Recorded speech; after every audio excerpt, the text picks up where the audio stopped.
All right. I've seen not a lot, but questions on this, and considering the Juggernaut Edition now gives everyone Daybreak, so it gives everybody the chance to get, red talons, the red talon buildings, the weapons and stuff like that. Uh, I thought I would just go over a basic guide on what to do, how to get things.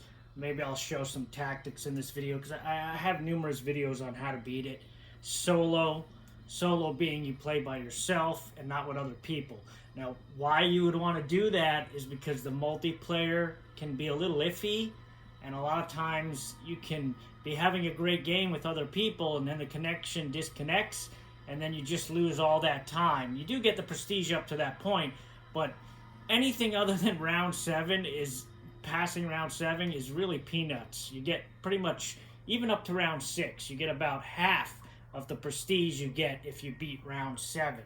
So for myself, it was easier for me to learn how to play Daybreak on my own. That way I didn't have to rely on other people. Other people maybe, not taking it serious. It's a game. I know it's not serious. But as far as like trying to unlock things and stuff like that. And there are a lot more, because Daybreak has been out for a long time, there are a lot more people out there that are going to troll you in Daybreak.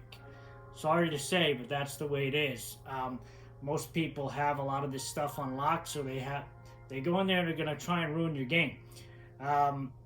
So if you learn how to play it solo, you don't have to worry about any of that. But let's get into what Daybreak. So from the menu, the Juggernaut Edition, you just basically can just go down here, obviously, Daybreak. Okay? If you want to play by yourself, what you want to do, and you'll see this is how I have it set up, is you want to go into multiplayer and turn host multiplayer off. Turn it like this. This is on. This is off. This does two things. Number one, you'll be able to pause Daybreak. Okay? So if you're playing Daybreak, because a Daybreak session, a perfect session, takes about 35 to 40 minutes. So if you got to go to the bathroom or get a drink or something during that time between waves or not, if you're in a multiplayer game, you can't pause, okay? But if you turn it off, you can pause, get a drink, take a break, whatever, and then go back and it'll start from where you are. So that's tip number 1 for beginners. Now, in Daybreak, you'll notice the collection here, and I will show you. Everything here in the beginning will be locked, meaning you will not see any of these icons. The first things you will unlock will be weapons for Daybreak, because when you start Daybreak, and I'll show you an example here. When you go to start a Daybreak game like this, your options for weapons, explosives, your melee weapon are going to be one option. Your choice to choose any of these cool weapons that I have here. As you can see, I have everything unlocked. You're going to start with the Stormbringer, the Hordebreaker, and the Wolverine. That's it. That's going to be your choices in the beginning. Sucks, but that's what it is. This, you will only have 2 options. You will have the RTX Crusher or the Exterminator Blade. All of these will be locked. And explosives, you will have 1 option, which will be the Firebomb. That's it. Oh no, you may have the Remote Grenade. I forget. You may not have that. You may just have firebombs. Regardless, it's a very limited choice. And as you play Daybreak, you unlock the better guns, which obviously are made more geared for beating Daybreak with. My preference at this time is the Clio shotgun. I like this Clio battle axe, and I use the deployable mines. But you're not gonna get to choose any of that when you first start. It doesn't matter if you play with somebody that has everything unlocked or not. You have to unlock everything. That goes for in the game too. So say you have a buddy that has unlocked everything in Daybreak and you want to join their community and they give you some Daybreak weapons, you won't be able to use them. I'm just going to exit this. You won't be able to use them because the game knows you have not unlocked that stuff. It's kind of like DLC content, if you know what I mean. Like if I have the Ultimate Edition and I tried to drop the Apocalypse Bat for somebody, unless they have the Ultimate Edition, it's not going to let them pick it up. It's going to say that content's locked. Same goes for Daybreak. So you have to unlock everything yourself. Now, it's a very grueling process to do this. And the reason being is this, like I said, the first stuff is going to fly by. So in the beginning, it's going to be like, wow, I'm unlocking everything. This is great. It's going fast. But then you're going to hit a wall. And I'll talk about that in a second. So the first thing, usually the way this works is you unlock the things in Daybreak first. Like first you'll do the melee weapons. And then it'll move over to the melee weapons for the regular game, as you can see above here. So just because you unlock it on this side, it's not available in the actual regular game until you unlock it here. So you're basically unlocking almost everything 2 times, aside from the buildings and the special items down here. So, and how you unlock each thing is, in the very beginning, if you survive 3 rounds, you get a reward. The reward is one of these weapons unlocked. So you beat 3 rounds, and even if you lose after 3 rounds, it doesn't matter. You'll still get one of these things unlocked. And that's all great until you get about right in the middle of these guns, about right in this area from what I remember. Then you're going to notice that beating 3 rounds no longer unlocks anything. It just gives you 25 prestige points. So now the game is forcing you to win 6 rounds. Okay? No, or 5 rounds. You have to beat 5 rounds. So technically the beginning of round 6. So you have to beat 5 rounds. So then if you do that, you can beat round 5 and lose 6 and 7, and you'll still get an unlock. And then that'll unlock some more of these. But when you get down to here, okay, you have to perfect. You have to win all 7 rounds. It may even be some of these right up here too. I did this so long ago when Daybreak first came out. I'll show you here. Just want to show you so people understand how long I've been playing Daybreak. I'm one of the first people that got this damn achievement. I mean, one of the few. But if you look at the date I have on my achievement for this, it was way before Nightmare came out, way before I did it way before. And I did it twice because I lost my save once. So this is it here. You see that? Guilty Spark. Survived 343 total zombie waves in Daybreak. You see how low that percentage is still now? Even now, what is it, almost 2 years later? It's still 0.07%. Not even 1% of people have done this. And I did this September 19th, 2018. So that just shows you how long I've been playing Daybreak. Forever.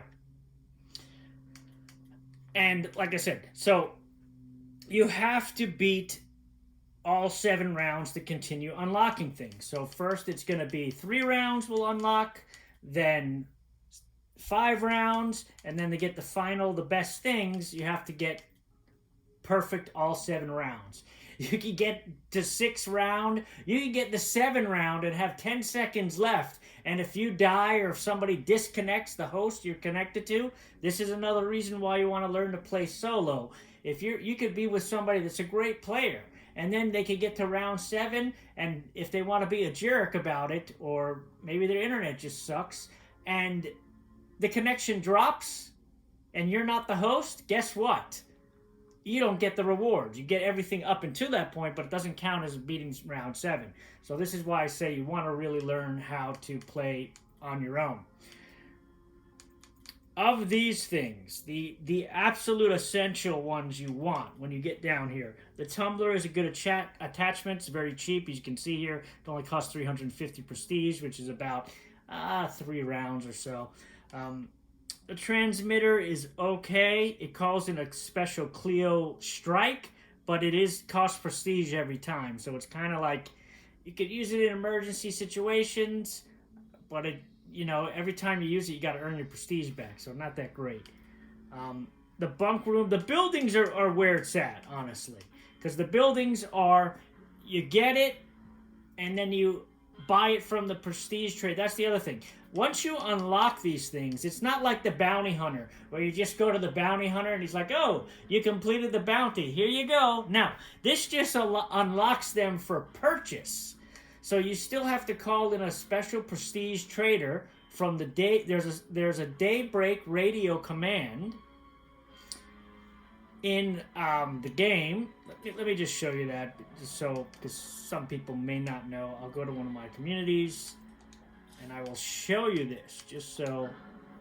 And again, this is a very basic beginner's guide, but there is quite a lot of stuff to go through if you don't know. And if you don't know, you don't know.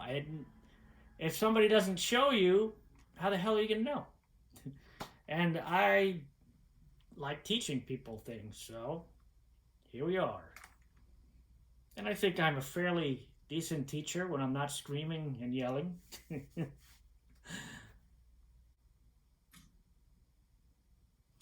Also, real quickly, any prestige you earn is carried over between all three communities. That is one good thing.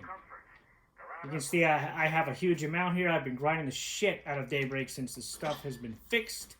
I have 40,000, which is half of what you can get. But anyway, you go into your radio, right? And now, it used to be at the top. I don't know why they moved it to the bottom, but whatever. You'll see Daybreak in your radio command here, and you have just these few options. If you have that Clio Strike device, okay, and you have it installed in your community, this is where you'll... Oh, no, it'll be in another section, actually. It'll be in... There'll be artillery strikes, and Clio Strike will be in there if you purchase that thing and you put it on your facility. But anyway, back to this. So here, the Prestige Trader is free. You call it in, but then you have to go there and buy the different things, okay?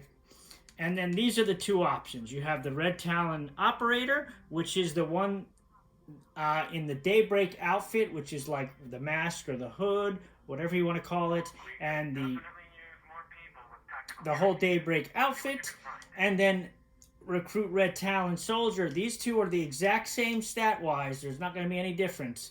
It's just the outfit is different. And this is the old school Red Talon outfit, which is the all-black attire with the gray vest. I really like it myself. This didn't used to be an option, mind you. And the cooldown on this is 90 minutes. They used to all be 90 minutes. That's how long I've been playing this. Both these used to be 90 minutes too. Now they reduced it to 45. So you can't just, even if you have the points, you can't just keep calling a Red Talon in. You got to call one in, you got to wait 45 minutes. Then you can call another one in. And when you call one in, it may not be the one you want. When I first played this, when you went to a Red Talon, I'll show you because I have a couple of them. This is what a Daybreak Red Talon is this attire here. But when, say I called this one in, all right, you would want to talk to him, and then there would be the option Learn About Survivor. That's going to show you their 5th skill, and that's it. So then you'll know if it'll be, you know, if you're looking for a hacking one or demolitions, whatever you're looking for. Now, all of the Red Talons have negatives now. So each specific one will have a negative. You can research that online. But it didn't used to be like that, but now that's it. So each one has some kind of negative to it that will always be there. But you have a chance to get positive skills. And there's other things you can do in your base to offset these things. But the main thing is, once you earn your prestige points, you come into the game, your regular community, you want a Red Talon in or whatever, you go to Daybreak, and then you call in the trader if you want to buy buildings or weapons, or you call one of these in depending on what you want. Now, say that the Daybreak Red Talon comes, you look at him, and you don't want him. you have the option to talk to them and then refuse. If you refuse, it refunds your prestige, which it didn't used to do that, so that's a good thing. But you then have to wait 45 minutes still to call another one to try again. So it doesn't really matter if you accept it or deny it. You still have to wait 45 minutes before you can call another one. Now, there are some tricks to go around that. I'll tell you one because I'm a nice guy. If you get a red talon and you don't like it, and you don't want to wait another 45 minutes and you want to try again without losing your prestige, if you simply just would go to the menu, exit the game, exit to main menu, and then once you get back to the main menu, then you go back and continue your community, it will respawn a new red talon with different skills. And then that way at least you can keep trying until you get the one you want or close to the one you want and then accept them. But again, the traits you will not know. Just like any regular survivor, you will not know the traits and you will not know if they're going to be a jerk or not a jerk. You just have to roll the dice. You can look at their health and stamina and see if it's high, really high, or low, and that may give you an idea about that. But it's not going to tell you if there's somebody that's going to annoy people or a jerk. That's just the way it is. So that's that. So these are the only ones you don't have to buy. So once you unlock everything on this side, the left side, the Daybreak, it will be available when you start Daybreak. So those are all free. Anything on this side, you have to purchase from the trader, the prestige trader that I showed you. And the thing about these things too, even though they're very, very expensive, like you can see here, the Clio Core, 4,000 prestige. That's a lot. It takes about, I would say, a couple of hours, maybe more, depending how good or bad you are at it, to earn that much. And these things are not permanent unlocks. None of this stuff is. It'll be unlocked here, but not in your, it's still something if you complete, say you bought this, the Red Talon Watchtower, right?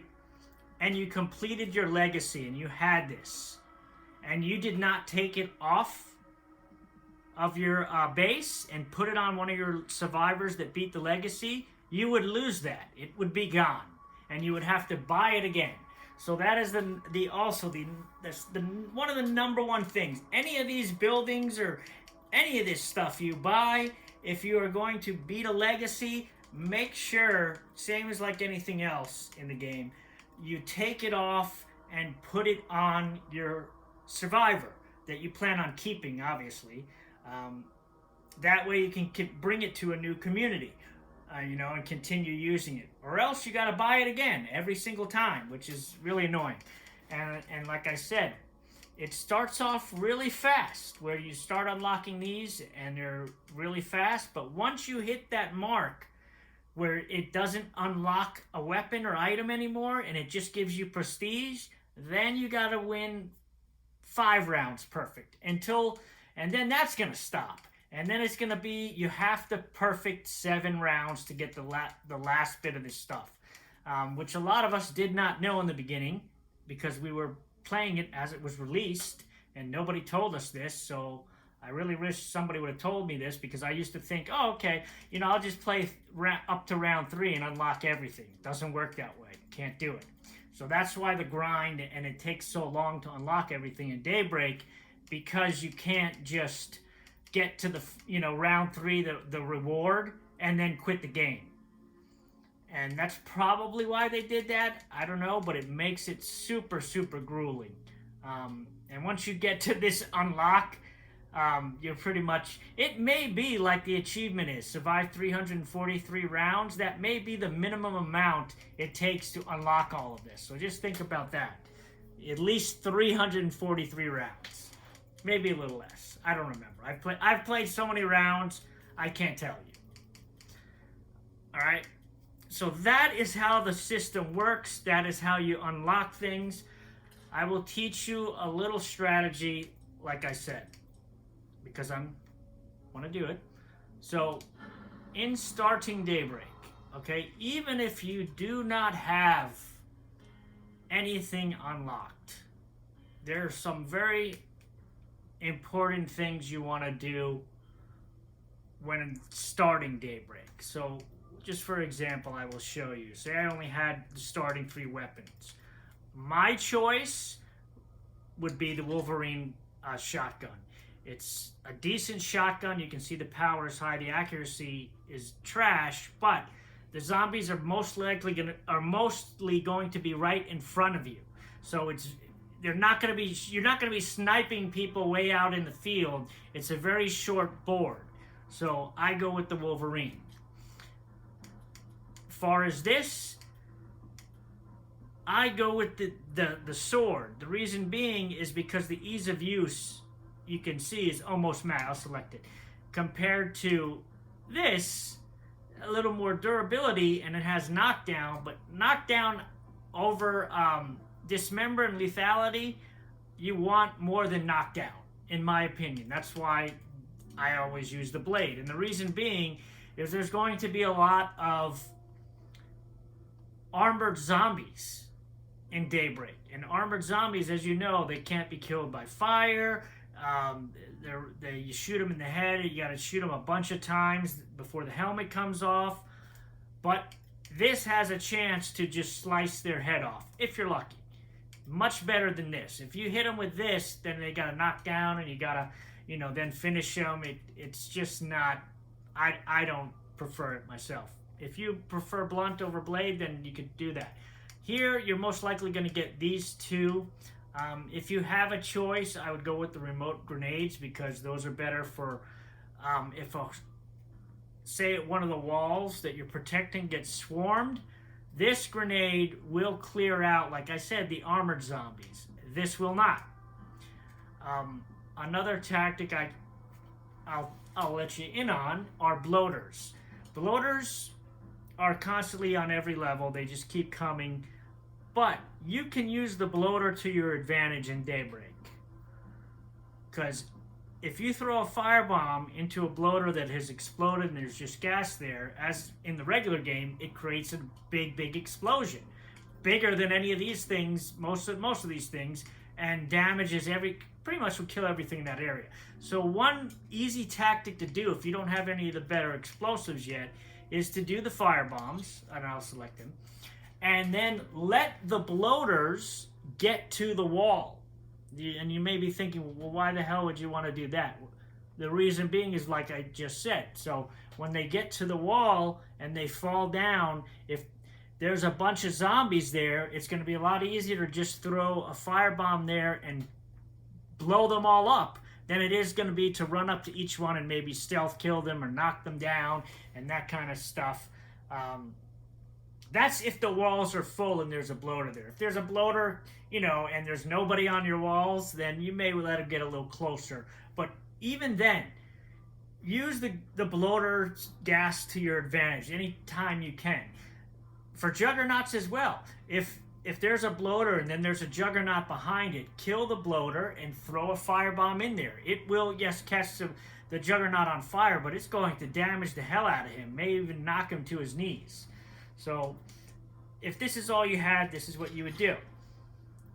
Now, the strategy I like to use, and I will teach you for this, is a very simple one. I don't play Daybreak or start a round, solo that is, unless both of these guys have horde breakers, which they do, luckily. Usually they don't.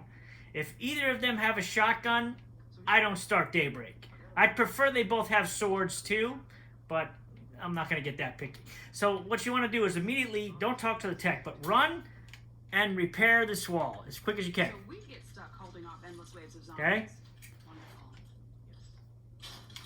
Next thing. This whole mission is for nothing. Daybreak is a lot about organizing your stuff so it's easily available and you don't have to go to these boxes in the back. Take bandages, drop them here. Bandages are the only thing that can heal the technician. And the technician can only be healed if you're directly behind them and they're standing there. It's a real pain in the ass sometimes.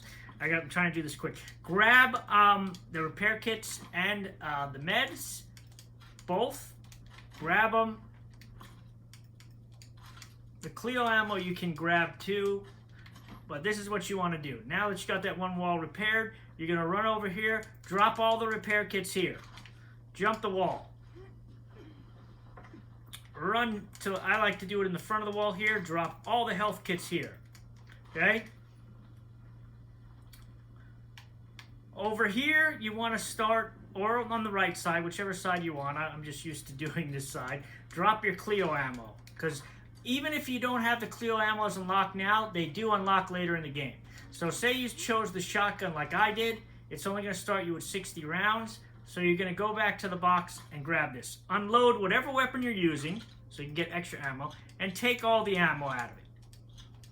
Now say you don't like the shotgun and you wanted this, it doesn't matter. You would do the same thing, okay? And then once you have that, those things moved, you are now ready to start. And by the time you get this all set up, round 1 is going to start, okay? And you should have a good amount of regular ammo or whatever. Even though I have Cleo weapons unlocked, I always start with the shotgun, just so I can save Cleo ammo for the later rounds, like rounds 3 forward. Let's do this right. So, and you'll see what I'm talking about here. When this starts,